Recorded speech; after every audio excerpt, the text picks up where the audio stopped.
Bonjour tout le monde, j'espère que vous allez bien. Donc aujourd'hui, on se retrouve pour une nouvelle vidéo et dans celle-ci, je vais vous présenter mon avis sur les lectures marquantes que j'ai pu lire tout au long de l'année 2025.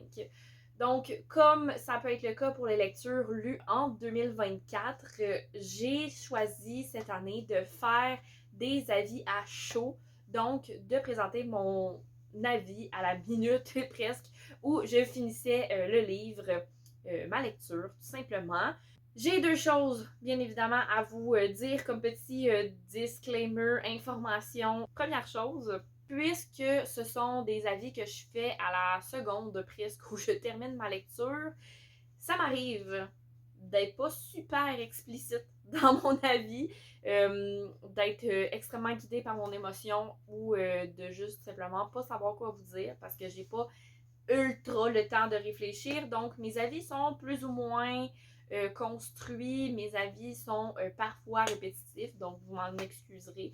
J'essayais de faire en sorte que ce soit le plus intéressant au montage, mais ça se peut qu'il y ait des petites difficultés par-ci par-là. Et à part de ça, cette année, pour vous donner un petit indice quand même de est-ce que cet avis-là a évolué au courant de l'année, au fil de mes lectures de 2025, je vous ai mis des petits visages dans le coin droit en haut de votre écran. Donc, vous allez pouvoir retrouver un petit visage si mon avis a changé positivement, donc qui s'est amélioré. Si mon avis n'a pas changé, donc qui est resté stable, je pense à peu près les mêmes affaires encore à la fin de 2025. Et si mon avis a diminué, donc il a perdu un petit peu de sa valeur au fil de mes lectures. Voilà, sur ce, je vous souhaite une excellente vidéo. Coucou, je viens de finir ma première lecture marquante de cette année. C'était Capharnaüm de Penelope Bourque, qui était la lecture marquante de Sophie, du conte Sophie Lee. Lord, ok. Faut que j'essaye de placer mes idées parce qu'en ce moment, je ne sais pas qu'est-ce que je pense de ce livre-là. Je vais pas vous mentir. Je sors d'un reading sprint. J'ai un peu lu avant, un peu lu après le reading sprint. Mais globalement, là, je l'ai lu pendant. Fait que j'en ai quand même parlé beaucoup là, à ce moment-là. Puis je pense que ce qui revient beaucoup dans ce livre-là, c'est que je vois qu'est-ce que l'autrice a voulu faire. Puis je pense que je m'y attendais dès le début. T'sais. Je veux dire, on le sait qu'il y a une maison qui mange des objets d'impliquer dans l'histoire. C'est pas caché, je veux dire, c'est vraiment sur le résumé de la quatrième de couverture. Mais on dirait que dès le départ, je me doutais que ça allait être quelque chose de peut-être un peu plus métaphorique, un peu plus. Tu sais, qu'il allait y avoir quelque chose derrière cette maison-là, que c'était pas juste une maison qui mange des objets pour être une maison qui mange des objets. Je sais pas si vous voyez le truc. Mais bref, tout ça pour dire que je m'attendais un peu à ce qu'il y ait quelque chose de plus. Puis on dirait que j'attendais d'avoir des réponses parce que je les trouvais pas, les réponses. Puis là, est-ce que c'est mon cerveau fatigué ou qui faisait en sorte que j'ai pas compris ou encore c'est juste que je voulais tellement comprendre que finalement je me suis pas laissé la liberté de faire ma propre interprétation du truc. Je pense que j'ai été grappillée des informations ici et là, mais ça a été vraiment difficile, ok, pour moi comme lecture. Pour dire que ça fait bizarre de dire ça parce que c'est un roman jeunesse, là, mais que. It's the fact, ok? Genre, j'ai trouvé ça difficile de faire cette lecture-là. Pas nécessairement parce que le livre est difficile, mais plus pour l'interprétation qu'il y a derrière à aller faire qui était évidente et pas du tout à la fois, genre. On dirait que c'est pas clair dans ma tête. Je vais être 100% honnête avec vous. Après avoir fini ma lecture, on dirait que je pouvais pas juste prendre la caméra puis commencer à parler parce que je suis juste absolument perdue, ok? Encore maintenant, mais je suis absolument perdue. Donc, j'ai été lire la vie de Sophie sur le livre. Ça m'a pas plus aidé. Donc, j'ai été lire en fait, fouiller pour trouver comme des informations sur le livre. Et je suis tombée sur un article du Journal de Montréal qui est une entrevue là, de quelques questions avec l'autrice Pénélope Bourque, où elle explique un peu à travers des questions vraiment brèves son processus d'écriture, qu'est-ce qu'elle voulait pour ce livre-là. Et je pense que ça m'a permis un petit peu plus de me situer dans cet aspect-là où, tu sais, l'autrice elle-même voulait que ce soit très vague, voulait que chaque enfant, mais de manière générale, chaque personne puisse trouver sa propre signification à travers de ça, puis que si tu le lis premier degré, puis c'est juste une maison effrayante qui mange des trucs, puis qui fait peur à tout le monde, ça peut être juste ça. Puis honnêtement, je pense que j'aurais plus apprécié ma lecture si je m'étais laissée porter sans aucune attente, sans chercher à avoir plus. Puis en lisant le livre premier degré, je pense que j'aurais eu plus de fun qu'en cherchant absolument à avoir une signification derrière cette maison-là. Puis d'une certaine manière, quand j'ai lu les mots de l'autrice dans l'article, dans l'entrevue, euh, tu sais, je me suis rendu compte que j'en avais perçu des bribes de ce dont elle avait voulu parler, mais c'est ça, je pense que ce qui revient principalement, c'est que j'ai tellement cherché, j'ai tellement voulu avoir les infos que finalement, je me suis pas laissée peut-être recevoir ces interprétations-là et ces images-là de la part du livre. Donc, j'ai vu les images, je peux très bien voir le premier degré, je peux voir aussi plus loin, mais je ne sais pas à quel point mon appréciation s'est bien faite parce que je m'attendais trop à avoir un peu comme des réponses à travers de tout ça. Euh, Puis ça, je le blâme pas sur le livre, bien honnêtement. Euh, je pense que c'était juste moi, la manière dont je me plaçais, je me positionnais en débutant cette lecture-là. Mais ça reste une bonne lecture, puis ça reste même, je dirais, une excellente lecture. Puis en même temps, je suis juste tellement déboussolée, je suis tellement perdue, puis j'ai tellement été confuse pendant tout le livre qu'on dirait que j'ai de la misère à me situer sur mon appréciation. Mais tu sais, je le sais que ça sera pas un coup de cœur, ça deviendra pas un coup de cœur non plus avec le temps. Je pense que c'est quand même un livre qui va gagner de la valeur dans mon cœur avec le temps, dans le sens où je pense qu'en ce moment, je suis encore trop accrochée à cette confusion-là, puis à cette impression-là d'inachevé, mais c'est pas la faute du livre, je le sais que c'est de ma faute, là, à 100% dans ce moment-là. Ça va s'arrêter là, mon avis. Mais voilà, je suis contente. Je suis contente de l'avoir découvert enfin. Puis je pense que c'est clairement un livre que je pourrais proposer à des jeunes. Sur ce, je vous retrouve à ma prochaine lecture marquante.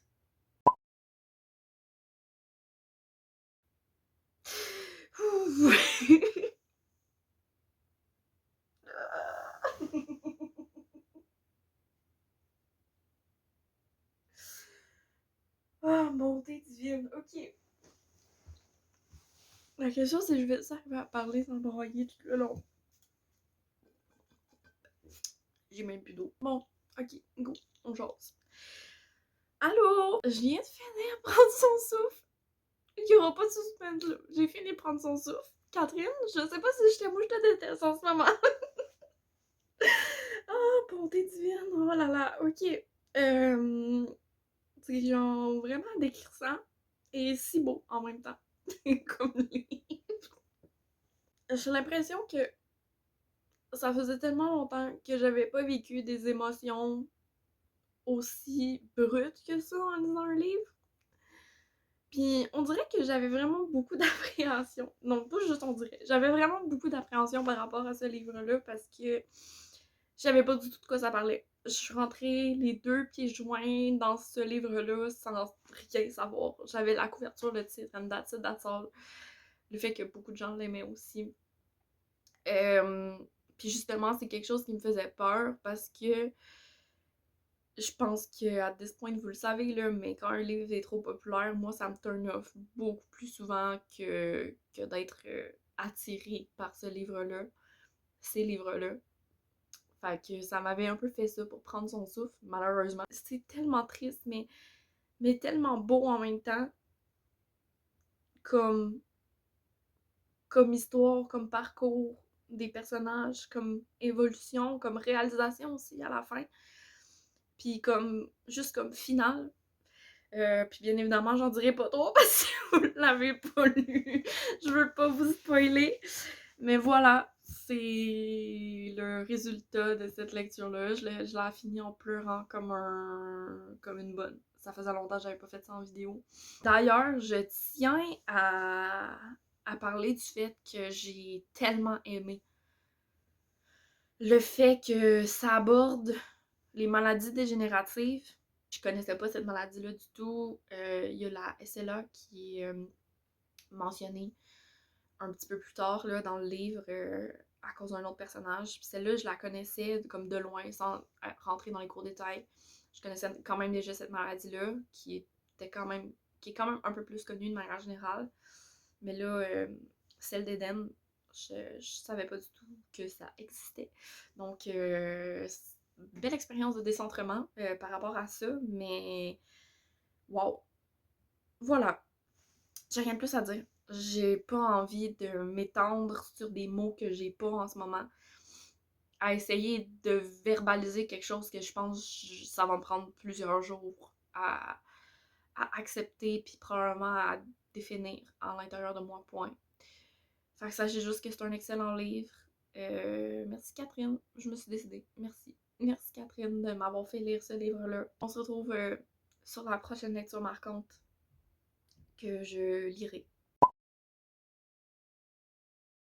Me revoilà parce que j'ai terminé mon 3e livre marquant de l'année et il s'agit de Attends-moi Tristan de Mélanie Minier qui était la lecture marquante d'Élie du conte Et Lily pour la cause. Quoi dire de ce livre? Quoi dire de ce livre? Je vais pas vous mentir, je ressors de cette lecture un peu mitigée.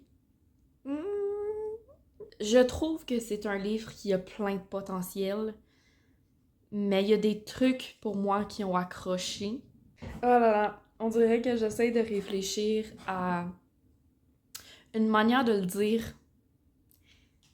Je souhaite que ce soit le plus respectueux possible, bien évidemment, mais je m'excuse à l'avance, ça se peut que ce soit un peu cru, la manière dont je vais le dire. Donc, 2 choses qui m'ont principalement dérangée. Premièrement, les dialogues, c'était pas facile. Je trouvais les dialogues vraiment peu réalistes. Peu réalistes, puis ça m'a gossé tout le long.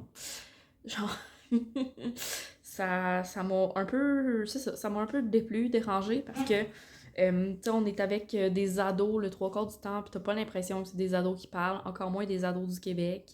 Le problème, c'est que c'est comme si t'écrivais un texte scolaire, fait qu'avec un langage standard, voire soutenu, mais tout au long, même pendant les dialogues, alors qu'un dialogue, généralement, ben, t'essayes que ça ait l'air un peu parlé, tu sais. Donc, tu peux pas exactement écrire comme on parle, mais t'essayes de t'en rapprocher le plus possible pour que ça ait l'air naturel.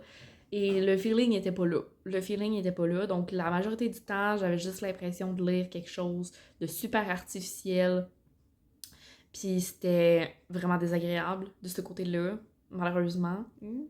Et sans vouloir trop en dire non plus, là, mais Vincent, pour moi, il servait à rien. Et c'est là que je me trouve un peu crue. Parce qu'il y a comme tout un arc, ben tout un arc, là, j'exagère, mais c'est pour ça que je dis que je trouve qu'il sert à rien, en fait. C'est qu'il y a comme un arc au complet qui est autour de ce fameux Vincent.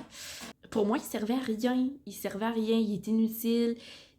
Les passages autour de lui sont super flous, ça se passe vite, ça sort un peu de nulle part.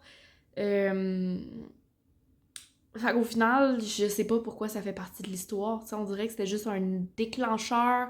Il était utilisé pour que Mélodie elle se rende compte de, de comment qu'elle se sent par rapport à Tristan, c'est quoi euh, la relation qu'elle a développée avec Tristan.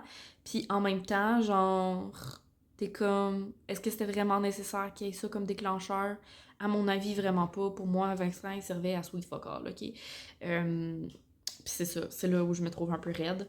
J'ai vraiment aimé le côté, par exemple, du personnage de Tristan. Pour moi, c'est un personnage qui est quand même assez réaliste. Je connais pas vraiment de personne autiste, j'en côtoie pas vraiment dans ma vie ou quoi que ce soit, mais j'ai le feeling que ça a vraiment été bien représenté. Tu sais, l'autrice, elle a elle-même un enfant qui est autiste et elle a vraiment comme eu quelqu'un qui l'a aidé aussi à s'assurer que son personnage était legit. Donc pour ce côté-là, je pense que ça a été bien fait. Tu sais, la famille autour de Tristan, c'est beau. La famille autour de Mélodie aussi, c'est quand même beau. Je trouve qu'il y a un beau message. Mais c'est ça, tu sais, j'ai l'impression que c'est un livre qui aurait mérité d'avoir un petit peu plus de finition. Je trouve qu'il y a beaucoup de choses qui passaient quand même vite. Tu sais, j'en ai parlé autour de Vincent parce que c'était particulièrement marqué, puis que pour moi, il y a beaucoup de choses qui fonctionnent pas avec ce personnage, avec la présence de ce personnage-là. Mais tu sais, il y a toute une question d'intimidation aussi dans ce livre-là qui, pour moi, est traitée de manière tellement un peu superficielle et euh, peu réaliste, entre guillemets. Il y a beaucoup d'éléments liés à l'école que je trouve qui sont vraiment pas réalistes. Puis là, ça me travaille particulièrement parce que je suis en milieu scolaire, donc je suis comme... Ça fonctionne pas la gang, là. Mais c'est ça. Je pense que, comme je le disais au début, c'est un livre qui avait beaucoup de potentiel, mais il aurait mérité peut-être un petit peu plus de temps, un petit peu plus de finition, à mon avis. Je pense que si on s'était concentré sur les trois, pour moi, piliers de ce livre-là, qui sont l'autisme, l'intimidation, puis le schéma familial de Mélodie, on aurait eu quelque chose de vraiment plus concret, complet et travaillé. Tu sais, je veux dire, d'un point de vue 100% vie réelle, oui, le fait qu'il se passe tout ça, puis que ça devient un peu cacophonique, puis que ça devient un peu limite en surface, c'est normal, c'est ça la vie. Mais dans un livre, on va essayer de cibler nos thématiques pour pouvoir bien les aborder. Puis, tu sais, un livre, c'est pas la vraie vie. Ça pourra jamais représenter ce qu'on recherche, c'est un sentiment d'authenticité. C'est l'impression que c'est vrai. L'impression que c'est quelque chose qui pourrait se passer dans la vraie vie. Donc, c'est pas ça que j'ai ressenti malheureusement. Puis c'est pour ça que je dis en fait que d'après moi, c'est un livre qui a un bon fond, c'est un livre qui a du potentiel, mais qui aurait mérité un petit peu plus de travail. Je veux pas dire d'amour parce que je pense que l'autrice a mis tout son amour dans ce livre-là, mais ça aurait mérité un peu plus de travail. C'est là où je vais en venir. Donc voilà, c'est ça mon avis. Sur ce, je vous dis à la prochaine pour ma prochaine lecture marquante. Je viens de faire une update de vlog, donc je suis dans un angle un peu étrange. Mais écoutez, on va vivre avec ça. Et me voici parce que j'ai fini une nouvelle lecture marquante. Voilà, donc j'ai terminé Les Roches Rouges d'Olivier Adam, qui était la lecture marquante de Sam, donc un petit lecteur. On dirait que la seule chose qui me vient en tête, c'est que je sais pas comment je me sens en sortant de cette lecture-là.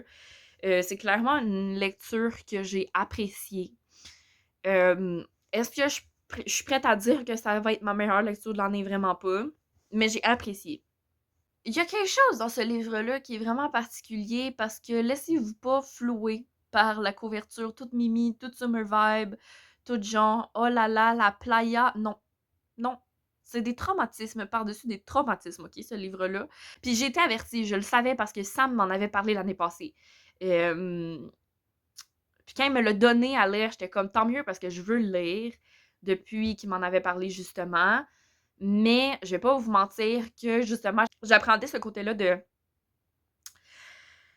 ça va être de la gestion de traumatisme. Je le sais déjà. Faut que je me prépare mentalement à ça, tu sais. Fait que je suis embarquée dans la lecture en le sachant très bien. J'ai vraiment aimé la forme, qui est un peu un two point of view, mais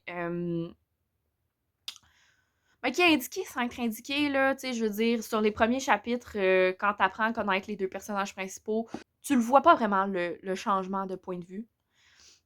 Au tout début, là, vraiment, je parle des deux premiers chapitres, là, vraiment. Euh, Juste parce que le seul indicateur clair qu'il y a entre les deux, c'est la police d'écriture. Et que cette police d'écriture, honnêtement, ça aurait pu être juste parce qu'il y a le journal de Layla et il y a son day-to-day life qu'on voit. Mais non, t'as vraiment, genre, dans le fond, le journal de Layla et t'as les écrits d'Antoine qui va écrire dans une certaine période qui se passe un peu comme à la fin du livre. Donc, je vais pas dire dans quel contexte il fait ces écrits-là, mais voilà, c'est ses écrits dans le fond, fait que c'est comme un merge de leurs deux histoires, comment ils ont vécu ce moment-là. Bon, comme je vous disais, c'est de la gestion de traumatisme, fait que tu passes avec des traumatismes de tout le monde, tu passes avec des affaires un peu limites, des fois que tu te dis comme « Oh my God, qu'est-ce qui est en train de se passer là? C'est quoi cette... Dans quel dos ils se sont mis? » Puis en même temps, t'es comme...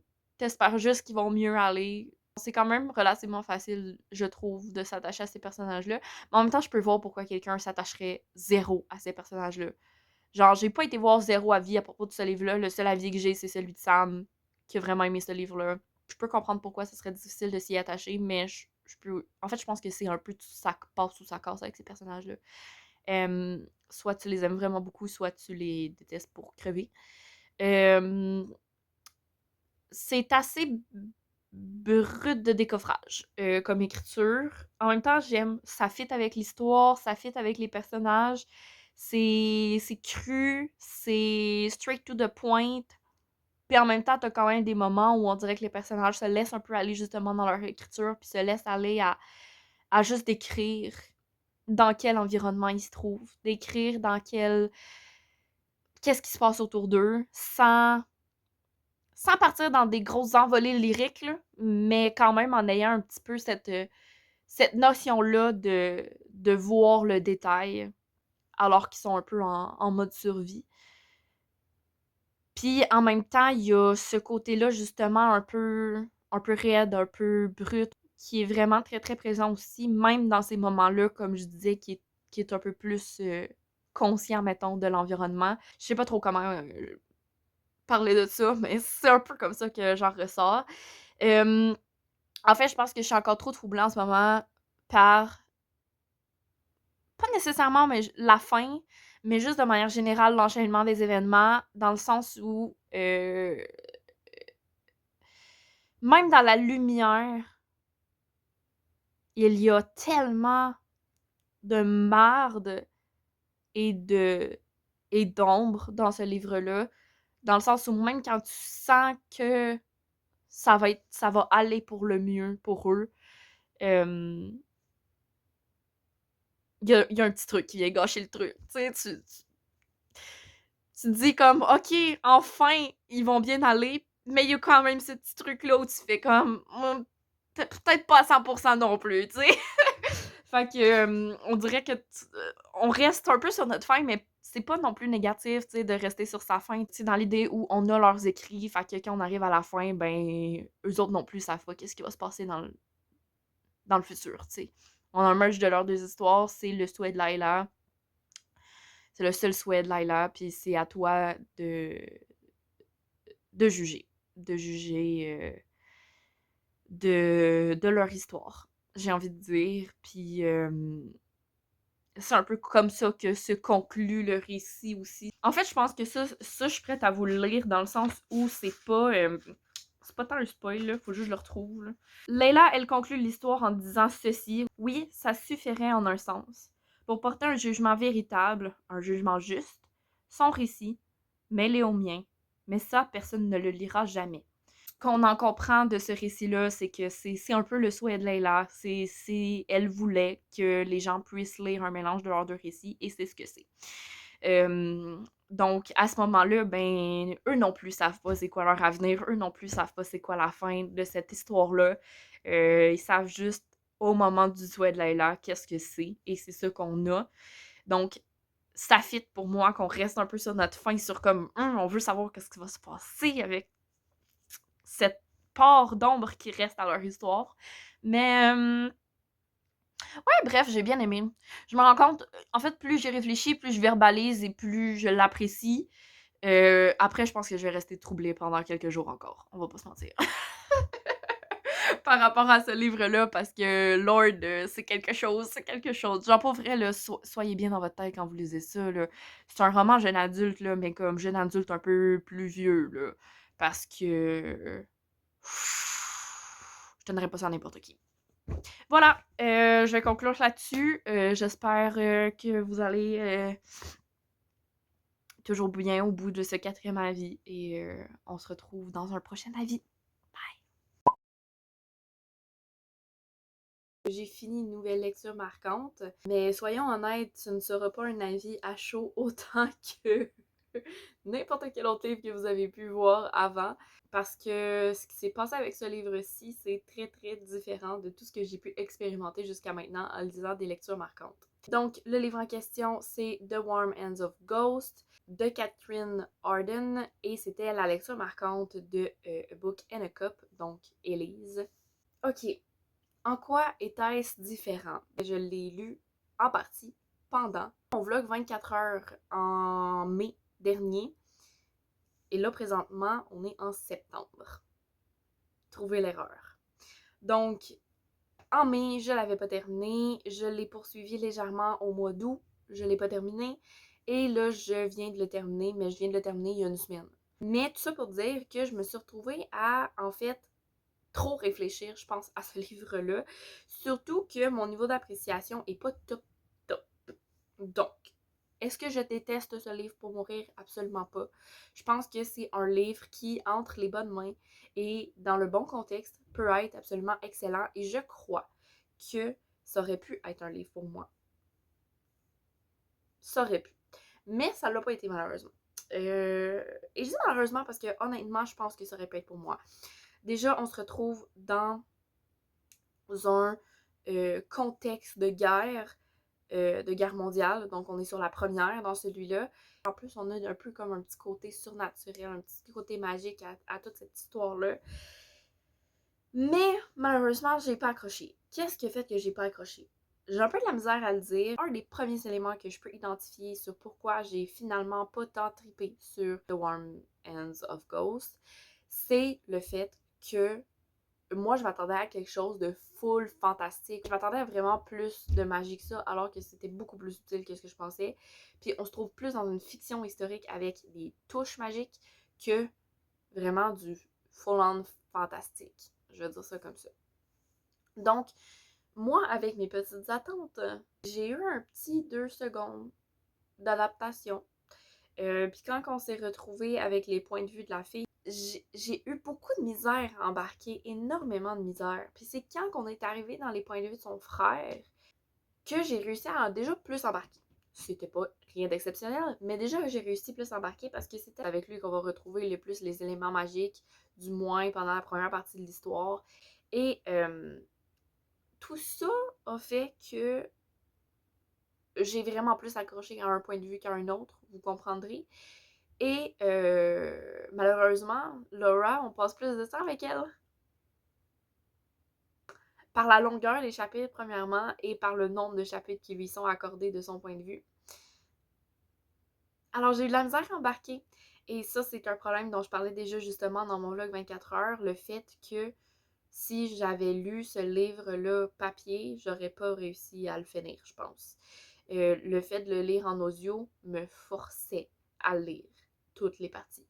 Mais toute cette énergie-là de pas trop triper sur le point de vue de Laura, d'avoir beaucoup de misère à me concentrer sur les personnages, d'avoir beaucoup de la misère à embarquer dans l'histoire aussi parce que je m'attendais pas à quelque chose de mostly fiction historique. Sur ce, je reviens sur le fait de lire les putains de résumés Salomé, ça va régler beaucoup de problèmes. Ben, tout ça mélangé ensemble a fait que j'ai vraiment eu de la misère à suivre l'histoire. Bon, ma faute aussi, là, je l'avais en audio, fait qu'il continuait même si je manquais, puis j'ai reculé une fois de temps en temps, là, mais honnêtement, reculer un chapitre au complet, c'était pas dans mon délire cette fois-ci. Ça m'arrive des fois quand j'aime vraiment beaucoup le livre puis que j'ai juste zone out, mais là, ça me tentait pas tant. Et d'habitude, dans l'auto, j'arrive à suivre pas pire. La quantité de fois où j'ai mis ce livre audio et ça devenait un bruit de fond dans l'auto, c'est rare. C'est rare que ça me fait ça dans l'auto. C'est comme... L'auto, c'est mon cheat code pour réussir à lire des livres en audio. Et ça n'a pas fonctionné avec ce livre. En fait, j'ai pas apprécié ma lecture. Je suis juste vraiment neutre à propos de cette lecture-là parce qu'au final, on dirait que j'ai rien absorbé de cette lecture-là. Genre, j'aurais vraiment, vraiment beaucoup de la misère à vous expliquer le résumé. J'arrive pas à me souvenir de qu'est-ce que j'ai lu comme livre. Je sais pas c'est quoi l'histoire at the end of the day. Le truc le plus mindfuck dans toute cette histoire-là, c'est qu'il y a des dates spécifiques, puis que quand on commence l'histoire, les points de vue de Freddy et de Laura sont pas sur la même temporalité. Ça m'a pris vraiment beaucoup de temps à le comprendre, parce que je portais vraiment zéro attention aux dates qui étaient mentionnées en début de chapitre. Mais comme un moment donné, je me suis rendu compte, j'étais comme, ah, on n'était pas genre en 1918 avec Laura, puis là on est rendu en 1917 avec Freddy, je comprends pas. Puis ça m'a vraiment pris du temps à comprendre qu'au début du livre, ils sont pas sur la même temporalité. À un certain moment, ça se replace, puis ils redeviennent en même place. Mais au début du livre, ils ne sont pas sur la même temporalité. Juste ça, ça m'a complètement mindfuck, puis ça l'a fait en sorte que j'ai barely compris le début de l'histoire. Bref, j'ai pas envie de poursuivre plus cet avis-là parce que j'ai rien de constructif à dire. Mais j'ai rien de bon ou de mauvais non plus à dire. C'est un peu un miss pour moi, mais c'est de la faute à personne, dans le fond. Je pense que c'est un ensemble de facteurs qui a fait que ça n'a pas passé, mais ça n'a pas passé parce que j'aime pas le livre. C'est ça que je trouve difficile. Avec tout ça, j'espère juste que ma prochaine lecture marquante va mieux passer. On croise les doigts. N'est-ce pas le temps de se retrouver, puisque je viens de terminer une autre lecture marquante. C'était celle de Mégane, du conte Les Chaos littéraires, et c'était donc un automne pour se pardonner. Bien évidemment, je pouvais pas ne pas attendre l'automne avant de lire ce livre-là. C'est chose faite. Bon, bien évidemment, avis à chaud, je viens tout juste de terminer le livre. Je suis un peu mitigée, je vais pas vous mentir. Autant ça a été un page-turner, autant j'arrive pas à me situer sur qu'est-ce que j'ai pensé des deux éléments principaux du livre, la romance et l'enquête. Il y a quelqu'un qui décède, malheureusement, au début du livre. Et on va suivre un peu les deux personnages qui sont destinés à tomber amoureux dans leur enquête pour résoudre ce crime. Déjà, Camélia, personnage principal, j'ai vraiment eu beaucoup de misère à m'attacher à elle. Je l'ai trouvée très longtemps très antipathique, puis j'ai trouvé que le pourquoi du comment qu'elle faisait les choses me dérangeait énormément. Et là, vous voyez, je vous parle, puis ça me fait vraiment beaucoup penser à les deux BD que j'ai lus cet été. Je pense que je l'ai ressenti un peu ça avec ça par rapport aux motivations de Camélia et les motivations qu'avait un des personnages principaux dans True Colors, dont je me souviens plus du nom, mais le gars dans True Colors. Bref, ça c'est quelque chose qui m'a comme un peu dérangée parce que j'ai eu de la misère à m'attacher à ce personnage-là. Après ça, Lou, je l'ai bien aimé, Lou, pour le coup. Je pense que c'est lui qui m'a permis de tenir, le fait que ce soit en point de vue alterné entre les deux. J'ai vraiment aimé ça. Je trouve que l'arc de Lou est vraiment intéressant, puis je trouve que comment qu'on l'a au début, puis comment qu'on l'a à la fin, il y a une réelle évolution aussi. Je trouve une évolution qui est quand même logique. On sent que c'est un personnage qui se détache de certaines pensées qu'il avait, qui se détache de certaines personnes avec qui il était dans sa vie. Puis on sent qu'il est un peu déboussolé là-dedans, qu'il se fait forcer là-dedans, puis en même temps que ça lui fait du bien. Bref, je trouve que ce passage-là est quand même bien fait, puis intéressant et le fun à suivre. J'ai été émue par la relation de Lou et Rory. Tu sais, les noms bien anglophones qu'en français, ça sonne mal, c'est ça. Bref, donc, entre ces deux personnages-là, je trouve que leur relation, à la fin, j'ai été vraiment émue de voir où ils s'étaient rendus, puis comment ça se concluait. Fait que voilà, ça c'est plus pour la partie, j'ai envie de dire, romance.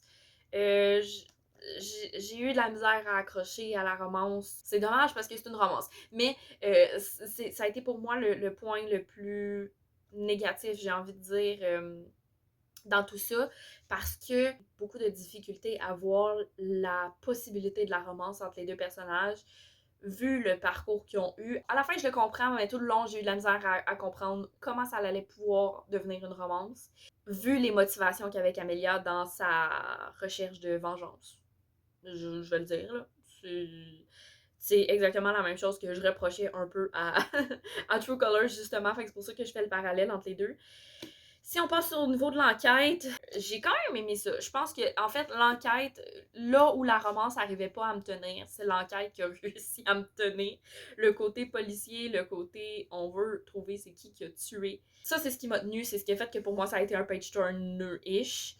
J'ai eu des gros moments, des grosses séances lecture où je tournais, puis il y avait pas de problème. Puis après ça, il y a un moment où je freinais. Puis là, bof, ça me prenait autre chose. Puis ça, je pense que c'est lié à la longueur du livre.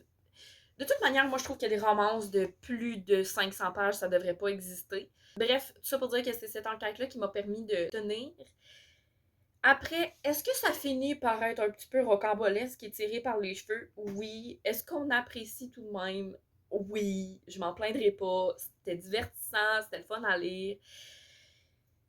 Les gens peuvent-ils être tordus à ce point-là? Je crois que oui.